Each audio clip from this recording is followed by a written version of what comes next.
Thank you, everybody, for coming to the Aaron Torres Podcast YouTube page. If you could do me a quick favor, see that little black subscribe button at the bottom of your screen?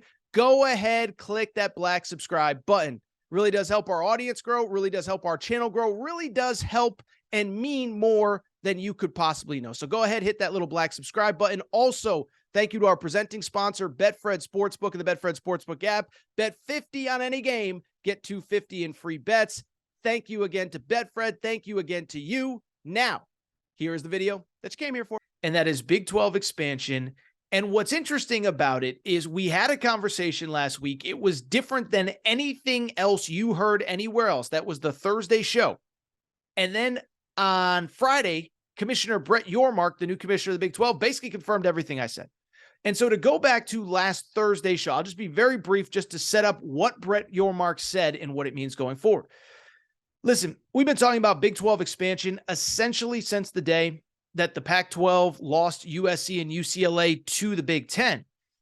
And so I bring it up because I think over the last year, the conversation has been that the Big 12 is just going to poach whatever schools they can from the Pac-12 to strengthen themselves, them being the Big 12, and to try to just put a death knell in the Pac-12, and the Pac-12 moves on. That was always the understanding, and the focus was really on the four corner schools, Utah, Colorado, Arizona, and Arizona State. Could Oregon and Washington potentially get involved as well? So I bring it up because that was the thought process really coming into last week. But last week, the Big 12 had league meetings, just like the SEC did, and I started to hear some stuff that I thought was very interesting. We had heard rumors previously that UConn, that Gonzaga, that San Diego State were among those that could also be on the table for the Big 12, that UNLV could be on the table for the Big 12. And I bring it up because what I said on Thursday's show, I haven't seen it reported anywhere else. I was told that we have actually been looking at Big 12 expansion wrong for most of the last year. That for a time, the focus was on football, but that over the last couple months, the conversation has been more about we have a very good football product, but realistically, we're never going to be able to be better than the SEC or the Big 10 in football. So do we need to shift strategy, and do we need to focus on basketball going forward? Do we need to focus on the UConns and Gonzagas and San Diego States more than we do the Arizona States, the Utahs, the Washingtons, etc.? So that was what we talked about on Thursday's show. And then Brett Yourmark, the commissioner, met with the media on Friday and basically said exactly what I said on Thursday's show, only on the record for the media. By the way, we're about to hire a full-time producer here for the Aaron Torres pod in the coming weeks. I'm really excited about that. When I got the full-time producer, I'm just going to play what I said and then play what Brett Yourmark said because it is almost verbatim what I told you. But what I want to do, take a half a second. I want to read Brett Yourmark's remarks. And then from there, I want to explain what it means and where I think expansion is going over these next couple weeks. So Brett Yourmark did meet with the media on Friday. Here are a couple of the quotes that he said. He said, "We do have a plan. As I've said all along, we have an appetite to be a national conference in our makeup from coast to coast, and we do believe in the upside of basketball moving forward as a collective group. That being said, we love our current composition, love the 4 new schools that are coming in next month. That's, of course, BYU, Cincinnati, Houston, and Central Florida. However, if the opportunity presents itself to create value, we will pursue it." He continued, "There's a chance for us to double down as the #1 basketball conference in America, but football is the driver. We all know that. We're exploring all options and considerations at this time. We do see upside in moving forward. We do see upside in basketball moving forward for the right reasons. We think it's undervalued, and there's a chance to double down as the #1 basketball conference, as I just said." All right, so a lot to peel back there, but that is what Brett Yourmark said. But then on top of that, there was also another nugget that came out that I thought was important. Brett Yourmark talked on Friday as well about what kind of money his schools got this past year, and he said that the league, the 10 teams in the league right now, including Texas and Oklahoma, got $44 million per school in 2022-2023, which was a record high. 42 was distributed a year ago, 44 for everybody, including Texas and Oklahoma. And so I bring it up, why I shared those quotes and why I shared that monetary value for this simple reason. I just think Brett Yourmark kind of explained two things. One, what the plan is, and one, why the schools that you might not think would be receptive actually are. So in terms of what Brett Yourmark said, it confirms a lot of what we talked about last week. The Big 12, I think, kind of has figured out where it stands in the college sports pecking order, okay? It's not that football isn't a priority. It's always going to be a priority for everybody all the time until we stop playing college sports. College football is going to be the priority. But there's a couple things. One, you're just never going to be able to get the brands that the SEC has, especially without Texas and Oklahoma. There are no Georgias and Floridas and Ohio States and Michigans available. They have homes. They're happy in their homes. They're never leaving. It's not happening. It's not in the cards. The only other program that really moves the needle that is available is Notre Dame, and they're not going to the Big 12. And so it's not that football isn't important. But I believe Brett Yourmark feels that Big 12 football is in a pretty good place as the third best conference in college football. TCU just played for a national championship. Kansas State, 11-win season. Baylor, a 12-win season 2 years ago. All three of those schools have coaches 55 years and under, so all three of those programs should be in pretty good shape going forward. So we like where we are in football. But now, let's still find value in football. Wink, wink, Colorado. Wink, wink, Deion Sanders. But let's also create the best basketball conference that's ever existed. And that is where the interest in UConn and Kansas and San Diego State and Gonzaga comes in. And it's for the reasons that I told you last week, and some of which Brett Yourmark talked about a little bit. It's that I believe what Brett Yourmark's thinking is this, is that the Big Ten and the SEC are not done expanding, okay? We've talked about this on this show. At some point, the ACC, it's not going to make it. I hate to say it. I know they changed the revenue distribution and Florida State's getting more than Boston College. They're not going to survive.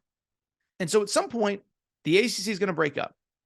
And 4 of their schools or 2 of their schools or whatever are eventually going to go to the SEC, and a couple are going to go to the Big Ten. And at some point, the Big Ten is probably going to have 20 teams, 24 teams maybe, and it's the same with the SEC. And so when you get to those 40 to 48 teams, you know what's going to happen? We can pretend like it's not. The SEC and Big Ten are going to try to break off from everybody else in college sports. It's going to happen. And so the Big 12's thought process is this. If we build the best basketball conference in the world, then if the Big Ten and SEC try to break off, we have to be included in everything, because you can't run a national championship in basketball without Kansas, without maybe UConn, maybe Gonzaga, maybe Arizona. You just can't. And for people who will say they'll only break off in football, no. They're ready to break off in basketball too, okay? You think Ohio State and Michigan and Georgia and Greg Sankey and whoever the heck the new commissioner of the Big Ten is, you think they want to share a cut of the NCAA basketball tournament revenue with St. Peter's and who else? North Texas and I don't know, Fairleigh Dickinson? You think Greg Sankey cares about Fairleigh Dickinson? You know how I know he doesn't? Because last summer, a year ago, Greg Sankey is already talking about, do we really need automatic bids in the NCAA tournament? Do we really need them? Are we sure? And that was just his way of basically saying, we think we should get more SEC teams in because we want to keep more of the money for themselves. So if you don't think that when another round of expansion comes and the SEC adds, say, Clemson and Miami and Florida State or whatever, and the Big Ten adds Virginia and North Carolina and whomever, you don't think that they're going to try to break off and run their own basketball tournament too? And so the Big 12's thinking is pretty straightforward. You guys can do that, but nobody's going to take your little basketball tournament seriously if you don't include Kansas and UConn and Arizona and Gonzaga. So there's that element of it. But then on the flip side, that $44 million to me is a very important note as well. And here is why that is important in my mind. It's because it now explains why some of these schools are interested in leaving for the Big 12. Listen, as a UConn alum, I'm getting asked about this nonstop. DMs, private, public, media members are calling me out. Why would UConn ever leave the Big East again? They left once for football and it was a disaster. Let's get a couple things straight. UConn never left the Big East. The Catholic schools wanted to go basketball only and booted UConn. UConn had a football program. They went to the ACC. They had nowhere else to go. So let's get that out of the way. UConn never left the ACC, left the Big East. The Big East kicked them out. And two, the other factor is this, is that people want to say, oh, well, why would you leave again? You're competing at the highest level. I get that. But the college sports world is changing. And are you going to be able to run a legitimate athletic department on what the Big East is getting paid? And that's no disrespect. It's just a fact. And so you look at where UConn strives to be. People say, oh, they're going to leave for the Big 12 for football and it's going to be a disaster. No. I've said this before and I'll keep saying it. They're going to leave for the Big 12 to save all of the other sports in that athletic department. Remember, Dan Hurley, I believe by the end of the summer, will be one of the 5 to 10 highest paid coaches in college basketball. He's probably going to make $6 million a year. Gino Auriemma currently makes $3 million a year. His replacement is probably going to be in that range if you want to continue to compete at the highest level in women's college basketball. Maybe if it's even less, but even if it's 1.52 million, that's above market value. UConn, well, they just lost in the Gainesville Regional to Florida to end the baseball season, is a top 25 baseball program. Think that doesn't cost money? Think Jim Penders hasn't had offers to go other places as head coach? He has. Michigan last offseason, he turned it down. You're going to be able to keep him. You're going to be able to keep a top 15 ice hockey program operating at the highest level. Soccer's been good historically. Women's soccer's been good historically. Field hockey has won national championships. You think you're going to be able to do all of that on $10 or $12 million a year from the Big East when Dan Hurley's making 6 and the women's basketball coach is making 3? I don't think so. And so that is why UConn is seriously considering this move if an opportunity presents itself. And by the way, it's why Arizona would consider it, and it's why Gonzaga would consider it. Because one, the finances are bananas. And then two, and bananas relative to what you're going to get. And two, it's about stability. You join with these teams, it sets you up for whatever the next round of realignment looks like. And so I don't mean to go on and on. I don't mean to belabor the point. But to give you a quick update, I think everything Brett Yourmark said confirmed what I said on this show a few days ago, and it makes me feel better about what I said. If you ask me for a group of teams, group of programs that are prioritized by the Big 12 right now, I believe Colorado is there, not so much because of basketball, but because of Deion Sanders, the Coach Prime effect. They're ready to leave. Coach Prime wants them in a Texas-based league so he can go back to Dallas and recruit Dallas all the time and stay in his house, that ranch of his that's, probably 25 acres or something like that. So Colorado, I believe, is done. We can pretend, we can dance, their AD can say the right things. They're done. I believe after that, I believe UConn's the top priority. Northeast, what'd he say? What did Yourmark say? Coast to coast. I know they have Cincinnati. I know they have Central Florida. UConn's a bigger brand than both. UConn provides them coast-to-coast opportunities. I believe UConn's the next priority. And then from there, I've talked about Arizona before. Talked about it on last week's show. Saw my buddy Jason Shear confirm something that I said on Thursday's show. Arizona and Arizona State are not attached at the hip. I don't believe that Arizona State is any longer a priority for the Big 12. And I believe the Big 12 is ready to move forward with Arizona without Arizona State. And then, like I said, I think it's either Gonzaga or San Diego State to round out the 16. Is it possible you bring in Gonzaga as a basketball-only member? It is. How that all works, I don't know.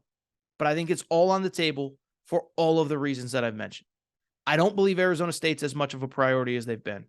Talked about Utah last week and then independently confirmed it with a second person that they have some trepidation about going to the Big 12 because BYU is there. So I don't know that Utah's a priority one way or the other. And Washington and Oregon, I still can't figure out. Feels to me like they still think they're getting that Big 10 invite. I don't see it. But again, Yourmark said it. I'm telling you, keep an eye. Keep that little eye right there. I believe basketball is a priority. And I believe schools like UConn, Gonzaga, San Diego State, Arizona are more of a priority than a Utah, Oregon, Washington.